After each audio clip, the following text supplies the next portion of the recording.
আসসালামু আলাইকুম টিয়ন। সকালবেলা চাটা খেয়ে একটু বাগানে গেলাম এবং দেখলাম কি সুন্দর আম ধরে আছে, তাই একটা ছোট্ট ক্লিপস নিয়ে নিলাম। সাথে সবজি বাগানেও গেলাম, কি সুন্দর ধুন্দুল ধরে আছে। আপনাদের ভাষায় বা আপনাদের এলাকায় এটা কী বলে জানি না। মাশাআল্লাহ, আমার লেবু গাছেও অনেক লেবু ধরেছে। এগুলো কিন্তু কাগজি লেবু, খুব উপকারী। অনেকক্ষণ বাগানে হাঁটাহাঁটির পর রান্না বসিয়ে দিলাম। পহেলা বৈশাখের সময় একটি ইলিশ মাছ এনেছিলাম। দুর্ভাগ্যবশত ইলিশ মাছটি ভালো পড়েনি, তাই কী আর করবো ভেবেচিন্তে ভাবলাম ইলিশ মাছের ঝুরি করে ফেলি।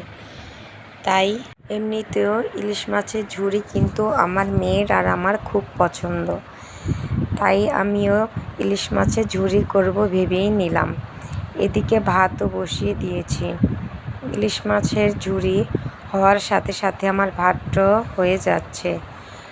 আপনাদের সাথে একটি কথা শেয়ার করতে চাই। জীবনে আর যাই করুন না কেন, কাউকে বিশ্বাস করবেন না। যাকে আপনারা মন থেকে বিশ্বাস করবেন, মনে সব কথা বলবেন, একদিন সুযোগ পেলে সে দেখবেন সে কথা নিয়ে খোঁটা মারে, আপনাকে কটু কথা শোনায়। তাই কোনো দিনও মানুষকে নিজের মনের কথা বলবেন না। একমাত্র নিজের বাবা মা এবং স্বামী সন্তান ছাড়া দুনিয়ার কেউই আপন না। কিন্তু সুযোগ পেলে স্বামীরাও কথা ছাড়ে না, তারাও কিন্তু খোঁটা মারে। তাই আগেই সবাইকে বলি সাবধানে থাকবেন। কথা বলতে বলতে আমার ভাতটা হয়ে গেছে, সাথে ইলিশ মাছের ঝুরিও। ইলিশ মাছের ঝুরিতে সবসময় লেবু পাতা দিই, যাতে একটি ঘ্রাণ বলে। ফ্রিজে আমি আগেই কচু সিদ্ধ করে রেখেছিলাম, তাই ওই কচু দিয়েই আমি আজকে রান্না করব। সাথে ভাতটাও ঠিকা দিয়ে দিলাম এবং আমার ইলিশ মাছের ঝুরিও হয়ে গেছে। সেই মাথা আর লেজ ও কিছু অংশ নিয়ে আমি আজকে কচু শাক রান্না করব, আর বাকি অংশ দিয়ে আমি ইলিশ মাছের ঝুরি করে ফেলেছি। তাই কচু শাক রান্না করতে যা যা লাগে আমি তাই দিয়ে নিলাম। আসলে আমি এর আগে কখনোই কচু শাক রান্না করিনি, এই প্রথম।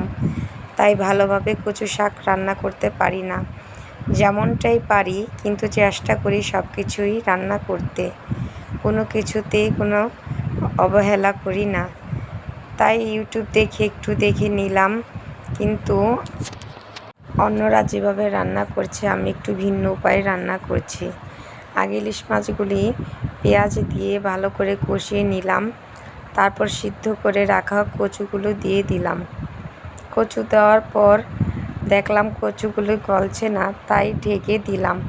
ঢেকে দেওয়ার 10 মিনিট পর দেখে এসে মাশাআল্লাহ আমার কচুগুলি গলে গেছে। তারপর এগুলি ভালো করে ভাজা ভাজা করে নিলাম। একটি টিপস বলে দিই, কচু শাক কিন্তু সবসময় মিষ্টি খেতে ভালো লাগে, তাই শেষে একটি চিনি দিয়ে দিলাম এবং হয়ে গেল আমার কচু শাক।